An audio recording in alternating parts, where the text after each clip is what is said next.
we came within an eyelash of having two Big 12 teams in the Final Four.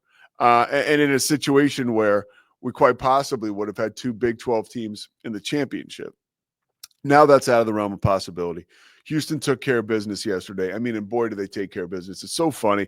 Again, like I find myself as someone who's partial to the Big 12. And as much as when I call a game, am cognizant of that, and I'll call it right down the middle, like an interconference game. But at the same time, like when I get done the softball game yesterday, I'm in the car and they're talking about how Tennessee's 1 of 15 from 3 in the first half and they're not shooting the ball well. I'm like, that's not shooting the ball well. You're playing Houston. Like, welcome to playing Houston, right? Welcome to Space City. That's really what I was thinking. And, you know, and you get that like territorial, like weirdo stuff that we have as people, I think, like, oh, like, you don't know, Houston does this well. You know, like I know when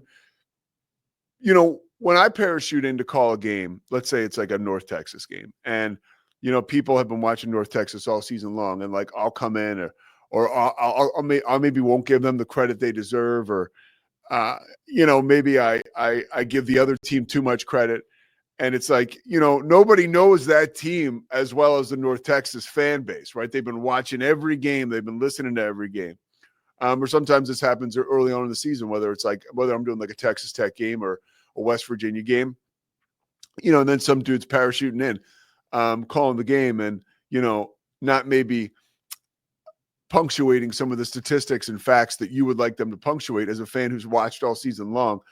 I was that guy this weekend with the Big 12, particularly Houston. I'm like, and even people online, like, and this is weirdo maniac stuff for me. I know it's like not normal, you know what I mean? But I'm like, no kidding. This is Houston. This is how Houston plays basketball. Let me get on Twitter and talk about it. It's like, all right, dude, just chill out. It's very funny to have that reminder that I still, at the end of the day, am a fan, and that's how I ended up in this whole sports thing, right? I can tell you, when I watched that loss for Texas Tech, I was home alone, okay? After the game, I felt sick. I was like, I don't know that I'm going to be able to eat. I was really this upset, okay? I walked to Terry Black's. I got like a bunch of barbecue. I was walking back, and I was like really, really bummed. And I was like, dude, like I'm in my 40s. Don't worry about how late, but it's the sun's going down on the 40s. And I can tell you that I get frustrated with myself as to like, why do you care this much? Why does it matter to you that Grant McCaslin goes to the Final Four? Because you have had several encounters with him and think he hung the moon, think he's a terrific guy, right? And I think that's kind of okay. Like, I think I am that kind of guy. I've talked about it. Like, if I meet you and you're cool and you're affiliated with something, I'm going to pull for you. Great example. When King McClure and I did that influencer, Kai Sanat, he had that basketball tournament in Atlanta in October, and King and I went down there for 3 days and called 3 days of like, just like insane basketball. Kai Sanat playing against third graders. Leah Ball was sort of like the point person for this Blue Duck Media Group who ran the entire tournament. And it was amazing. We were at this practice facility in Atlanta for like, I forget the name of the team. I don't even want to get it wrong, but it was this beautiful AAU team, a practice facility. Everything was first rate. And this woman, Leah Ball, was at the forefront of it. And I didn't know, like, Leah Ball was Bruce Pearl's daughter. And probably one of the reasons I didn't know was because of how phenomenal of a person she was. Like, dude, I'm talking like worked around the clock, was so like, just like thinking of other people, right? Constantly in service. Like, what do you need? What do you need? It doesn't matter if you were the GM or the janitor. She's just like making sure everybody's cool. And so having an interaction with her and knowing she's a phenomenal person, it's easy to cheer for Bruce Pearl. Like, that's my connection, right? So the same thing with Grant McCaslin. I say all that to say this, like, I need to flush all that shit, because now I'm walking around the streets of Waco like an empty man because Texas Tech isn't going to the Final Four. It's the old Chris Rock joke, but like, I don't get a check. Well, I kind of do get a check from the Big 12, but it's not going to change. I don't get a check if Texas Tech doesn't go or goes or doesn't go to the Final Four. I do want to I have great appreciation for my fiance, Christy, um, and for her family and for my family, because as I was walking back all alone, like in the gutter, because these guys who have no connection with me, no appreciation for who I am or what I do, I would assume, couldn't put a basketball through a hoop. And now I'm like flatlined, right? And I thought to myself, thank God I'm getting married. Because sometimes you think, oh, my life's great. I'm single. Isn't it wonderful? I was like, thank God I'm getting married. Like, there's got to be more to life than this. There's got to be more to life than walking around Waco, Texas in your 40s with a bag of barbecue thinking about jumping off the top of the Alico building because Texas Tech isn't going to the Final Four. Like, I still have that in me. As much as I want to admit I don't, I do. And I think that's the amazing thing about sports. It really does get you going. And I'm trying to temper my expectations already because 7:49 Central Time on CBS Saturday night, Duke will take on Houston. Now, anybody that has watched this show, anybody that has heard me talk, here goes Pete again. I have another, and you can get friends of mine to psychoanalyze this and talk about how I'm a nut job. Like, I think Kelvin Sampson hung the moon. Give me a chance to watch. By the way, I love coaches, right? Coaches save me. Like Coach Jim Reed at Richmond saved me. He offered me a scholarship. I had a heart problem. He very easily could have been like, nah, we're going to reallocate your scholarship. You're not going to be able to play. At the very least, they would have had to honor it for 1 year. But then those things actually, at least they were when I was in school, the NCAA has to and the school has to kind of re-up with the NCAA. He didn't do that. He kept me in school. He made me a part of the football team. He rode my ass. All I did was drink and smoke weed, and he knew it. And he tried to get me to stop all the time. They would give me like these phony drug tests that they said were from the NCAA, but they were actually from the school because they were just trying to catch me. That's a story for another day, but I can tell you how I beat a drug test. But that's not why we're here today. That's not, we're trying to put good stuff out into the universe. 13 years sober. That's what we're doing. But Coach Reed, made me a man. You truly did. Like, he was like, you're going to graduate college. You're going to go to school. You're going to be accountable.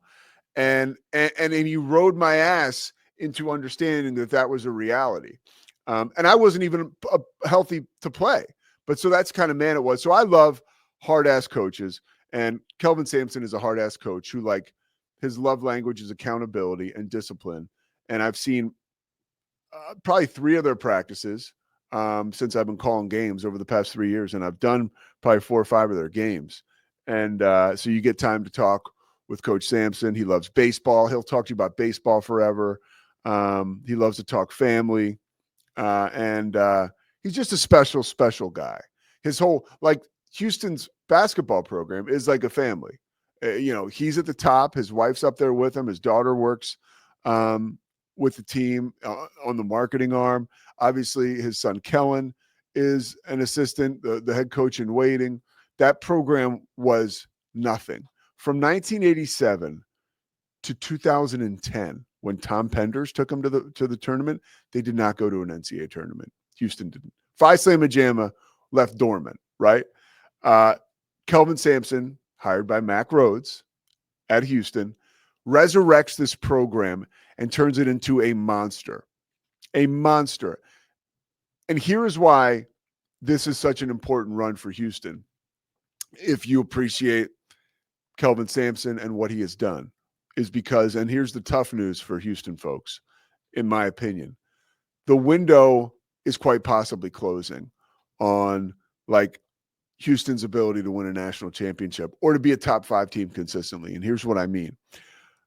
It goes back to Fran Fraschilla, and when the Utah job was open, Fran said, the first thing I would do, when he tweeted this out, and this goes for just about any job, but this is just to give you an idea, show me the money is what any coach that's up for any job should say right now. And what that means is not me. Sure, of course, I'm a major college basketball coach. I'm going to be compensated very well. But how much money do I have to go get players? And for Houston, Kelvin Sampson is the X factor with that. He is so special. And what he has done, like with Jawan Roberts, who shows up at Houston at 6'8", like 185, or 6'6", 185. Now the dude's 6'8", 240. And, the outside of him that has grown into this rebounding, inside scoring, muscle, hardcore machine of a player. Inside, he's also become a hell of a man, right? Playing for Kelvin Sampson for 4 or 5 years now. I don't know off the top of my head. It's at least 4, could be 5. He's the winningest player in Houston basketball history, Jerron Roberts is. And he probably will be forever, right? Because that's the last. This is the last we'll see of this, unless there's another major shift that I don't see coming down the pike. Now, the reason that I can actually move through my heartache around Texas Tech, and these are just 2 programs here that are a microcosm of college sports, is because Texas Tech has all the resources in the world. Texas Tech has a lot of money. Texas Tech will not have problems continuing to bring players in, right? Continuing to elevate their roster because they have the money it takes to go into the NIL and pay these guys, drop off the bag that these kids need. And it's not a knock on the kids, because it's, what can you do? What are you worth? Like if in the market, in the open market, I'm worth $1 million a year. Well, that's what I'm worth. And that's what I'm going to try to get. And so you can't knock the players. It's an open market. And so you can't knock Houston if they don't have the money to compete in the open market. But that is a situation that could kind of start to rear its ugly head for some of these programs who are still driven by the amazing passion, personality, and really, in Kelvin Sampson's case, he's the personification of what a coach is. If Kelvin Sampson leaves Houston, which at some point he will, and he will stick around for a while and help Kellen, but Houston isn't the monster that Kelvin Sampson is, right? They're just not. They don't have the resources.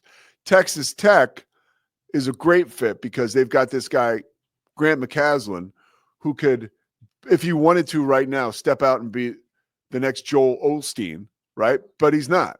Like that guy, by the way, Scotty, he'd be the best 9-9